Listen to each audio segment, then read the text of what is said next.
महाराष्ट्र नवनिर्माण सेना के नेता राज ठाकरे चुनाव नतीजों से पहले खुद को किंगमेकर के तौर पर देख रहे थे।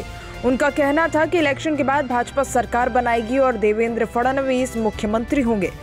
उन्होंने कहा था कि इसी के साथ ही हम भी राज्य की किंगमेकर की भूमिका में रहेंगे। इसे उनकी महत्वाकांक्षा के तौर पर देखा गया था, लेकिन नतीजे आए तो राज ठाकरे को करारा झटका लगा। उनकी पार्टी को राज्य के चुनाव में एक भी सीट नहीं मिल सकी। ये उनके लिए करारे झटके की तरह है और यहाँ तक कि क्षेत्रीय दल की मान्यता और पार्टी का सिंबल भी उनके हाथ से जा सकता है। आपको बता दें, उनकी पार्टी का सिंबल रेल इंजन रहा है, जो बीते 3 चुनावों में फेल साबित हुआ। महाराष्ट्र नवनिर्माण सेना जब नई बनी थी तब उसने 2009 में हुए अपने पहले विधानसभा इलेक्शन में 13 सीटें हासिल की थी। इसके बाद 2014 और 2019 में एक ही विधायक एमएनएस से चुना गया, लेकिन इस बार तो पार्टी का खाता तक नहीं खुला। राज ठाकरे के बेटे अमित ठाकरे खुद माहिम विधानसभा सीट से बुरी तरह हार गए। वो तीसरे नंबर पर आए। पहले ही चुनाव में अमित ठाकरे को हार का सामना करना पड़ा। इस हार से राज ठाकरे भी बेहद सख्ते में हैं और नतीजों के बाद उन्होंने कहा कि ये मेरे लिए करारे झटके की तरह है।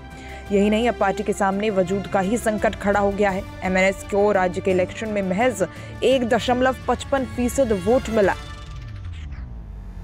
नियम के जानकारों का कहना है कि अब एमएनएस का इलेक्शन सिंबल छिन जाएगा और उसे निर्दलियों को आवंटित होने वाले चिन्हों में से ही कोई चुनना होगा। नियम की माने तो अगर किसी दल को 0 या 1 ही सीट मिलती है और वोट 8% रहता है तो उसे क्षेत्रीय दल का दर्जा मिलता है।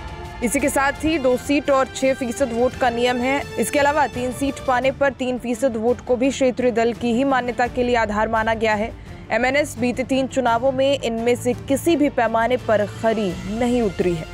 बता दें, टाइम्स ऑफ इंडिया से बातचीत में शिवसेना के वर्ली में उम्मीदवार मिलिंद देवड़ा ने कहा, हमने एमएनएस के साथ बातचीत करने का पूरा प्रयास किया। हम उनकी बहुत सी मांगों को पूरा करने के लिए तैयार थे, मगर गैर जरूरी मांग रखे जाने पर उसे पूरा करना संभव नहीं होता। आखिरकार ये शिवसेना यूबीटी की मदद करते नजर आए और उसकी बी टीम के तौर पर दिखाई दिए।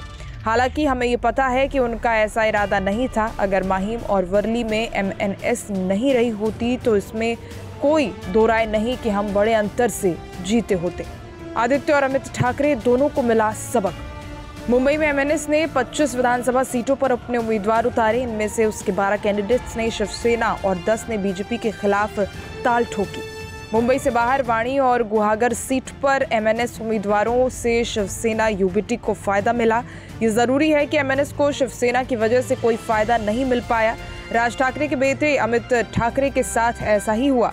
उन्हें मुंबई की माहिम सीट पर हार का सामना करना पड़ा। वहीं तीसरे स्थान पर रहे उद्धव की शिवसेना के उम्मीदवार ने यहां से जीत दर्ज की। ऐसे में इस चुनाव ने आदित्य और अमित ठाकरे दोनों चचेरे भाइयों के लिए सबक सिखाया है, जिसे उन्हें हमेशा याद रखना चाहिए।